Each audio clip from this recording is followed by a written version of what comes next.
Hello everyone, welcome back to our channel. Today's episode is going to be unique because we are tackling a very interesting topic: the power of literature, with a focus on Arabic semantics. In the most general sense, literature is a discipline that studies elegant, measured, and harmonious words uttered or written in verse or prose in a form that is congruent with the conditions of time and usually in compliance with the rules of the language. The Arabic word for literature is adab, which has a wider frame of connotation associated with good manners, gentleness, elegance, refinement, and perfection. It has often been interpreted in relation to a person's lifestyle, conduct, and integrity, and as a means to the flourishing of that person in spirituality and purification of the heart. In this sense, the word adab in Arabic, which is literature, falls in the domain of books on ethics and of treatises on Sufism, and therefore it is not usually covered with the discipline of literature. It is possible to refer to an indirect connection between the two. Moving on from this relation, I would like to open a small window onto the meaning of literature as I understand it.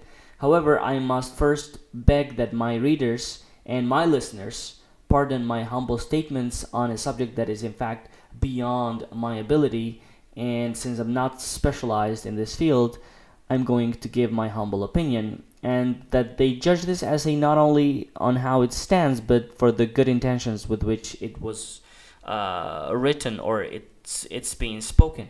I should confess that just as I and people like me with narrow horizons cannot judge matters even in our own field properly, so too it is very difficult for us to express other matters very clearly, even when we may have judged them correctly. And I think this is generally true of all who tackle this topic. For instance, after one of the scholars had personally corrected his book, and afterwards still others had repeatedly corrected it, he found that certain points still bothered him. So he raised his hand and admitted that no book can be faultless except for the holy books. Even if most books hold any value in terms of being a reflection or an echo of the beauties the book possesses, most books and most works of literature can hold absolutely no individual value of their own, because they're absolutely only figures and interpretations of someone else's wider scope of knowledge. Nevertheless, this reality should never dishearten our intentions or paralyze our determination to work. We should always think, speak, plan, and always try to realize what we have planned. And while doing all this, we should never forget that we can occasionally make mistakes, that we often can fall into error. This is natural. And as soon as we recognize our errors, we will try and correct them, try and compensate for our shortcomings, and stick to seeking the best possible alternative. So these humble contemplations must be seen in the same way. Speech was born with humanity, developed with humanity, and it constitutes a very significant depth of being human. So speech reached its contemporary level of maturity through history after having been repeatedly distilled through countless filters of thought and fashioned by masters of words, and then became what we now call it literature. In this respect, it can be argued that the present moment of literature is brighter than its past. Thus, it can also be said that so too its future will be brighter than the present, or at least it should be so. As one of the scholars explains,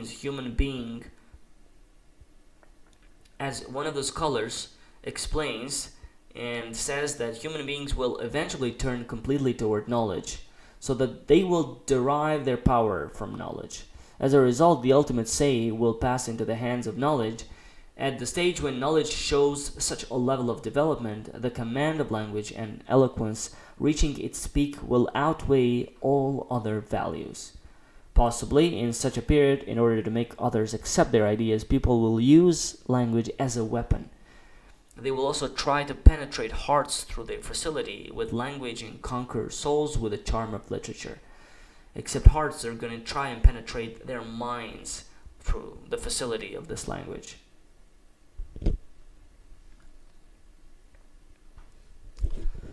The reality of knowledge and speech manifested only concisely in one of the ancient scholars. It reached its most brilliant form with the final stage, which is today's stage, yielded its awaited fruit and became fully realized in the books that we have today. Now, if the world is going to last any longer in the years ahead, while knowledge reaches its peak, language too will risk to the rank of the interpreter of knowledge in almost all circles, accompanied by the most powerful of orators and richest of speeches voicing the truth.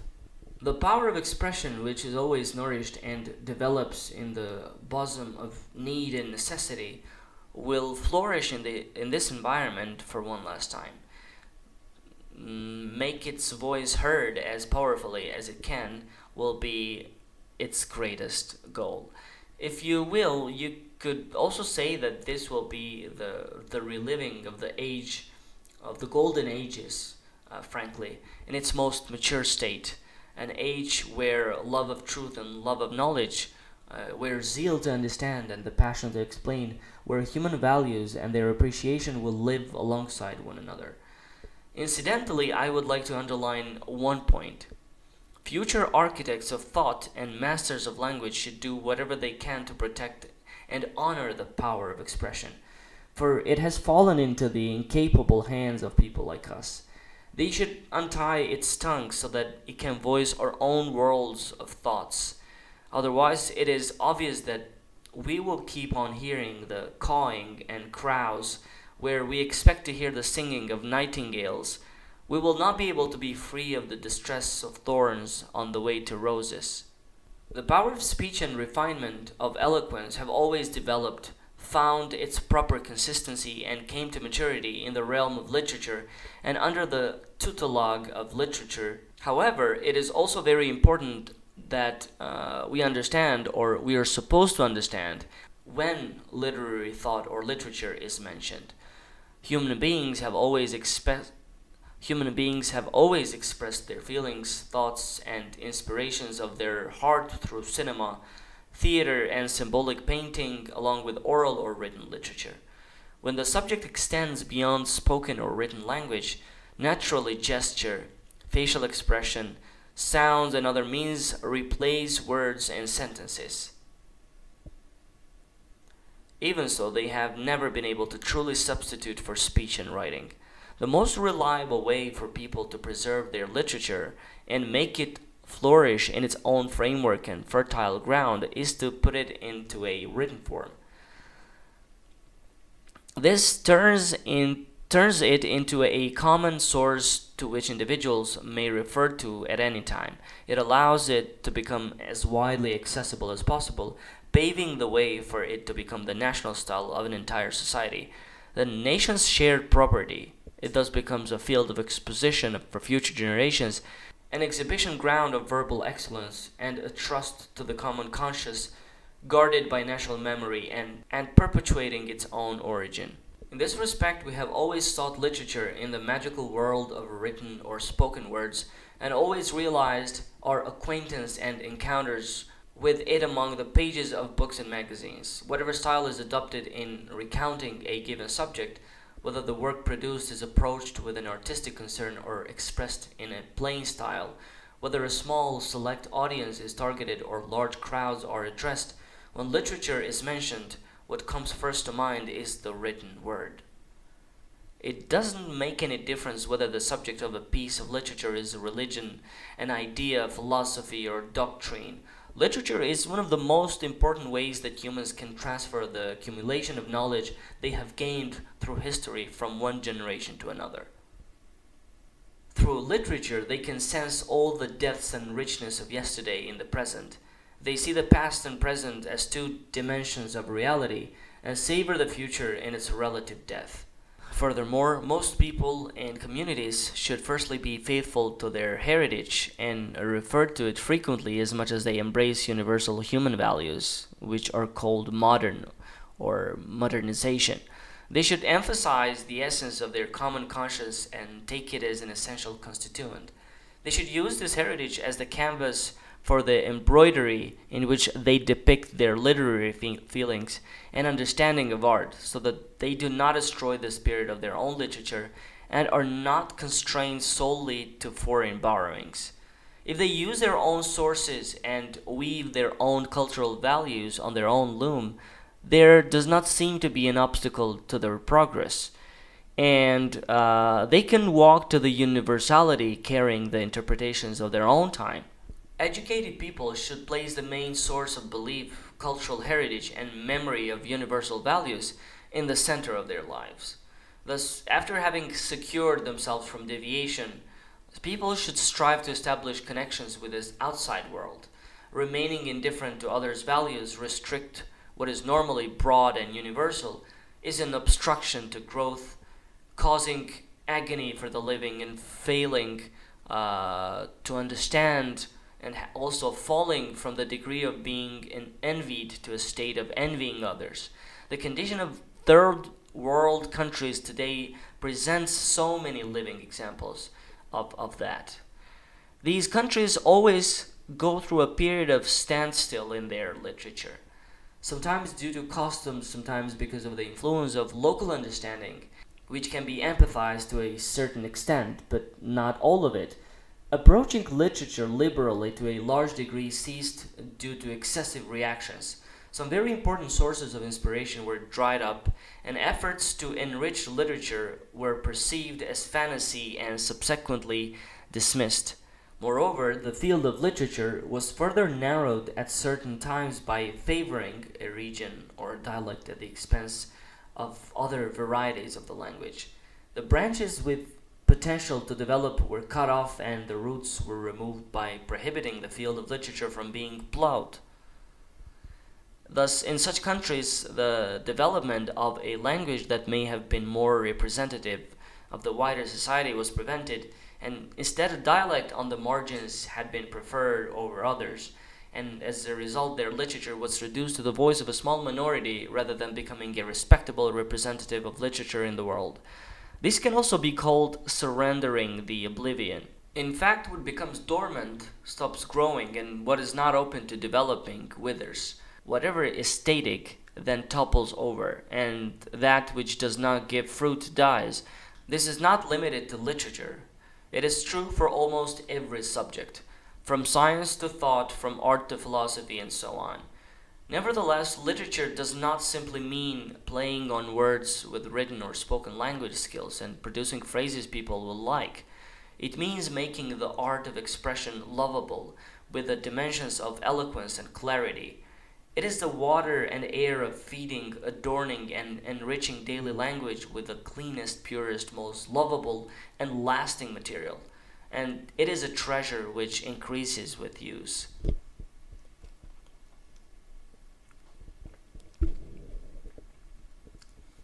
A writer of verse or prose who pens his or her thoughts with literary considerations always relies upon a purpose and overtone.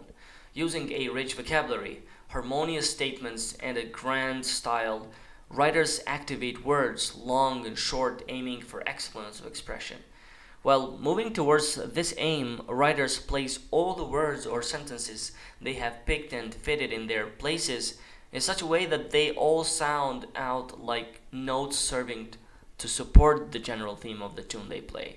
As these sounds and notes voice their intended ideal, they continue to play in the background, reflecting the author's mode of thinking, general tendencies, and mood.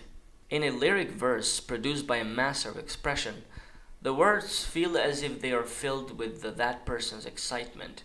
The words, sentences, or lines springing from a literary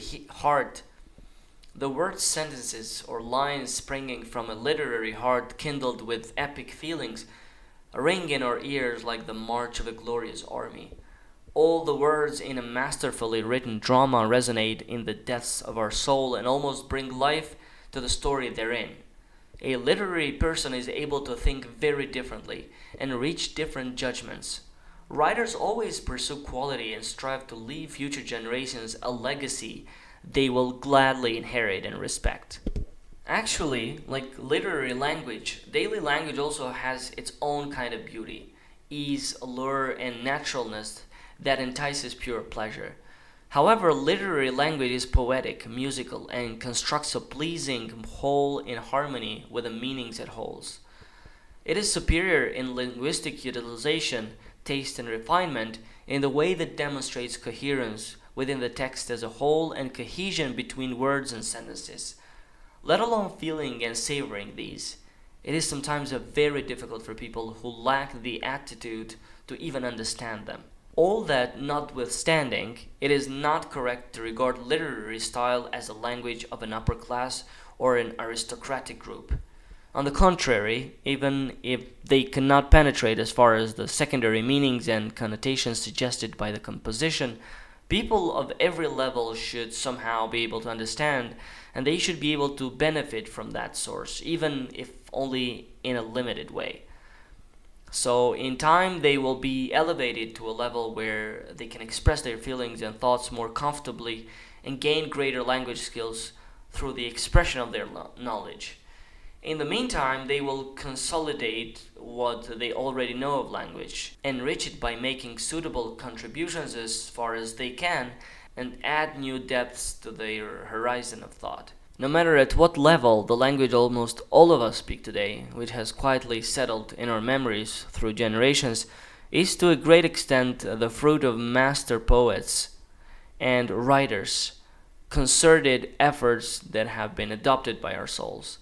With the sensitivity of a goldsmith, these masters of expression presented us with the beautiful jewels of expression and necklaces of words that they prepared. Thanks to their legacy, we express ourselves through this rich source to the best of our abilities. Even though not everybody understands the magnificent works they produced and the aesthetic depths in the spirit of these works, all of us have always appreciated them and felt eager for more. For such a level of appreciation, one does not need to know the writer's artistic anxiety, power to construct mental strain, success in planning, nor his or her true value to the extent a skillful goldsmith knows the precious stones. People have always held the literary artists in high regard, certainly with exceptions. They have applauded these people's efforts, appreciated their labor, and frequently expressed this appreciation by imitating them. Then what falls to literary people is that they put their language skills and artistic talents at the service of their right, good and beautiful, instead of hurting the souls of the masses who can be regarded as their apprentices by describing what is corrupt or contaminating people's pure thoughts with dirty images and condemning them to the slavery of materialism with descriptions of carnal desires only. According to a scholar, people of letters need to have high morals and act within the universal codes of conduct prescribed in divine scriptures. He also reminds us of the divine source where the power of expression originates from and advises us to duly respect this capacity, which is regarded as an important depth of our humanity. Literary styles of expression are different than other styles. For example, in scientific writing or speech, it is essential to have a sound pattern of reasoning, a systematic thought, well-versed statement, and no mental, logical, and emotional gaps should be left unfilled. Oratory style emphasizes proofs and arguments, maintaining interest and enthusiasm, making occasional repetitions, supporting the narration with paraphrases when necessary, using colorful expression, and enlivening the speech by inspirational shifts without detracting from the main axis. On the other hand, literary style requires a variety of linguistic arts such as vividness of expression, accuracy of language, beauty of presentation, richness of imagination, and utilization of metaphors, parables, idioms, figures of speech, and allusions, as long as it does not reach the point of excess. Because excess will spoil, as in everything else, the naturalness of language and muddy the heavenly spring of expression. People of sound taste will mostly find it strange. As another scholar also expressed, the wording should be as ornate as the nature of the meaning allows. Form should follow content, and while it is being crafted, permission for literary license should be requested from the meaning in order to avoid excess. The brightness and resplendence of style should be given proper due, but the aim and intended meaning should never be neglected. The imagination should be given room to maneuver, but not at the cost of the truth.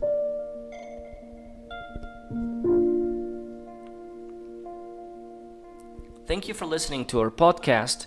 If you really like this episode, make sure to go and subscribe to our channel and also sign up in the emails list if you want similar stuff. That's it for today. I'll see you next time.